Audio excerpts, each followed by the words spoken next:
Bienvenue sur la chaîne de Kumakanye, une production de 318 Street Graphics. Aujourd'hui, je vais vous parler d'un court-métrage de science-fiction que j'ai intitulé Les ombres de Vénus. Introduction. Époque, il était une fois en l'an 2147. Vénus est la première colonie humaine stable en dehors de la Terre, une mégapole futuriste sous des dômes protecteurs, riche en avancées technologiques, mais strictement surveillée par un gouvernement autoritaire. Acte 1, la découverte. Dr. Elena Kovacs, une brillante scientifique en cybernétique, mariée à Viktor Kovacs, un haut fonctionnaire du gouvernement vénusien. Scène 1, le laboratoire. Dr. Elena Kovacs travaille intensément sur une interface cerveau-ordinateur dans son laboratoire de haute technologie. Des écrans holographiques entourent son bureau. Les murs sont couverts de schémas complexes et de notes. Elena parle à une intelligence artificielle assistante, discutant des dernières avancées de son projet. Dialogue. Elena. I.A7, montre-moi les dernières données de la connexion neurale. Les taux de synchronisation ont augmenté de 3%, Dr. Kovacs. C'est un progrès, mais il faut encore améliorer la stabilité. Nous devons dépasser les limites actuelles. Scène 2, la vie double. Elena rejoint Viktor Kovacs, son mari, lors d'un dîner formel avec des collègues du gouvernement. Les discussions sont froides, centrées sur les objectifs politiques et les avancées technologiques. Elena, bien que présente, semble distraite et inconfortable. Collègue 1. Les nouvelles mesures de sécurité renforceront notre contrôle sur la colonie. Victor. En effet. Nous devons assurer la stabilité à tout prix. Scène 3. Le rendez-vous secret. Elena se rend dans un quartier isolé de la ville pour rencontrer Eden, un révolutionnaire cyberactivisme charismatique. Ils échangent des informations critiques sur le régime et discutent des prochaines étapes de leur plan. Ils montrent une complicité et une intimité que l'on ne voit pas avec Victor. Eden. Nous avons récupéré des données cruciales sur le réseau de surveillance. Ils surveillent chaque mouvement.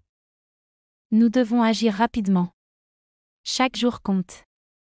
Es-tu prête à prendre ce risque, Elena? Pour la liberté, oui.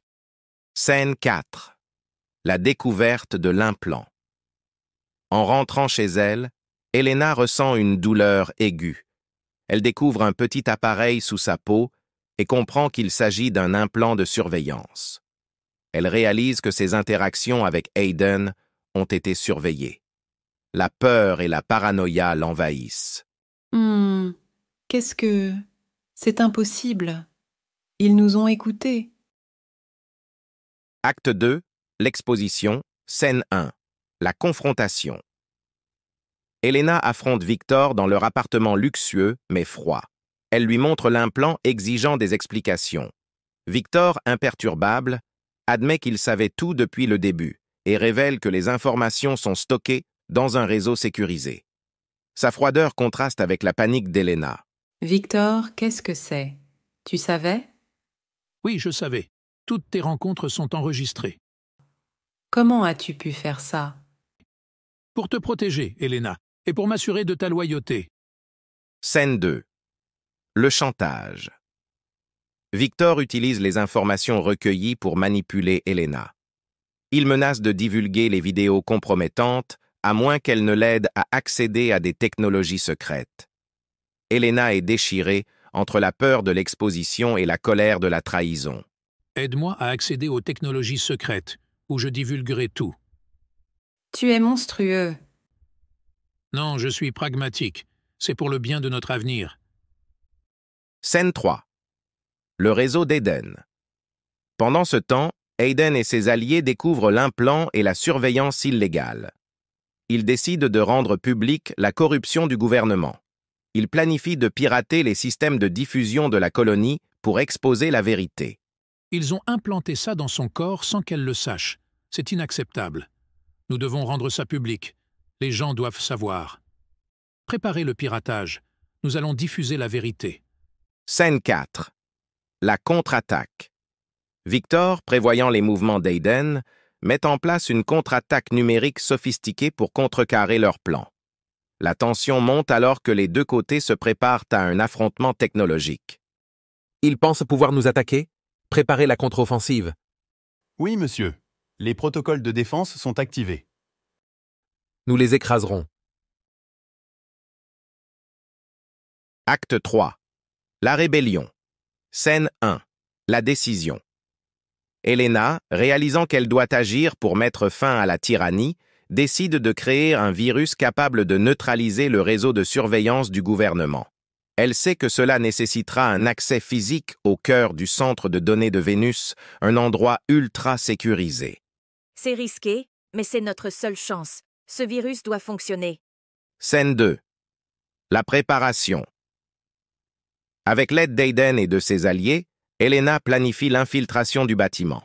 Ils mettent au point une série d'actions coordonnées pour détourner l'attention des forces de sécurité. Des scènes de préparation intenses montrent l'équipement, les discussions stratégiques et la tension palpable parmi les insurgés. Nous devons agir vite et discrètement. Chaque seconde compte. Je connais le plan du bâtiment. Nous devons éviter les caméras de sécurité. Et si nous sommes découverts? Nous ne le serons pas. Faites-moi confiance. Scène 3.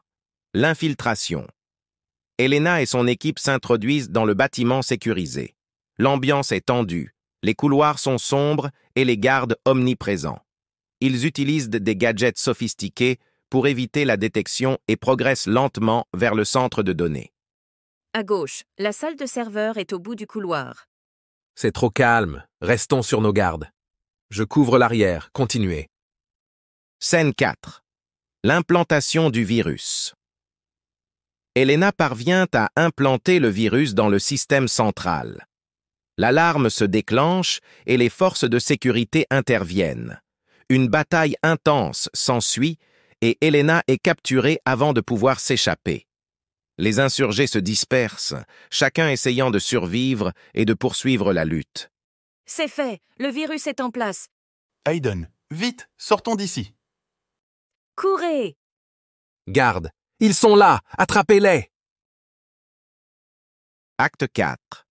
Le sacrifice. Scène 1. La propagation du virus. Le virus se propage à travers le réseau, désactivant progressivement les systèmes de surveillance. Les preuves de la corruption gouvernementale commencent à être diffusées, provoquant une onde de choc parmi la population. Regarde. Les caméras sont hors service. Technicien. C'est le chaos dans le réseau. Quelqu'un a piraté le système. Préparez le vaisseau. Je dois quitter cette colonie immédiatement. Mais monsieur, les citoyens bloquent les sorties. Trouvez un moyen. Scène 3. Le procès d'Elena. Elle est détenue et jugée pour trahison. Une exécution publique est prévue. La scène est remplie de tensions. La foule est divisée entre ceux qui la voient comme une traîtresse et ceux qui la considèrent comme une héroïne. Docteur Elena Kovacs, vous êtes condamnée pour haute trahison. Je n'ai fait que défendre la liberté. Scène 4. Le message final. Aiden, désespéré, mène une insurrection pour libérer Elena. Cependant, elle sait que sa libération pourrait nuire à la rébellion. Elle utilise ses dernières forces pour envoyer un message à Aiden. Lui demandant de continuer la lutte sans elle, ses mots sont poignants et on voit Aiden réagir avec une résolution renouvelée. Aiden, ne viens pas me sauver. Continue la lutte. Vénus a besoin de toi. Elena, non, je ne peux pas te perdre. Pour la liberté, Aiden. Pour nous tous. Climax et dénouement. Scène 1. La chute de Victor. La rébellion prend de l'ampleur, les insurgés renversent Victor et ses alliés. Les scènes montrent des combats de rue, des discours passionnés et la solidarité des citoyens de Vénus. Ils fuient. C'est notre chance. Nous en avons assez de ta tyrannie. Scène 2. Le sacrifice d'Elena. Acceptant son destin, est exécutée. Sa mort devient un catalyseur pour le mouvement révolutionnaire. Les insurgés, inspirés par son courage, poursuivent la lutte avec une détermination accrue. Scène 3. La nouvelle ère. Les technologies de surveillance sont détruites et Vénus entre dans une nouvelle ère de liberté et de démocratie. La société commence à se reconstruire sur des bases de transparence et de justice. Aiden, maintenant leader, guide les réformes et unit les citoyens. Nous reconstruirons cette colonie sur des bases de justice et de liberté. Nous vous soutenons, Aiden. Pour Elena, pour la liberté. Scène 4. L'hommage Aiden se tient devant une statue érigée en l'honneur d'Elena. Il fait un discours émouvant, promettant de poursuivre son rêve de justice et de vérité. La scène se termine sur une note d'espoir, montrant une Vénus renaissante, libre de l'oppression. Elena Kovacs a sacrifié sa vie pour notre liberté. En son honneur, nous continuerons à défendre la justice. Vive Vénus libre. Thème et message. Technologie et contrôle. Les dangers de l'utilisation des technologies avancées pour surveiller et contrôler la population. Liberté et oppression. La lutte constante contre un régime oppressif et la quête incessante de liberté. Amour et sacrifice. Les sacrifices personnels pour un bien plus grand, illustrés par le triangle amoureux entre Elena, Victor et Aiden. Rédemption. Le parcours d'Elena, de la trahison à l'héroïsme et son impact durable sur la société. Conclusion. Les ombres de Vénus est une histoire poignante de courage, de sacrifice et de lutte pour la liberté dans un futur dystopique. Le scandale de la surveillance devient le catalyseur qui expose la corruption gouvernementale et déclenche une révolution, illustrant comment les actions individuelles peuvent entraîner des répercussions énormes sur la société. La mémoire d'Elena inspire une nouvelle génération à défendre les idéaux de justice et de vérité, marquant le début d'une ère de renouveau pour la colonie de Vénus. Alors, si vous êtes intéressé par ce genre de contenu, faites-moi savoir dans les commentaires. Abonnez-vous dès maintenant à ma chaîne YouTube 318 Street Graphics et activez la cloche pour ne rien rater. Le lien est dans la description ou dans les commentaires.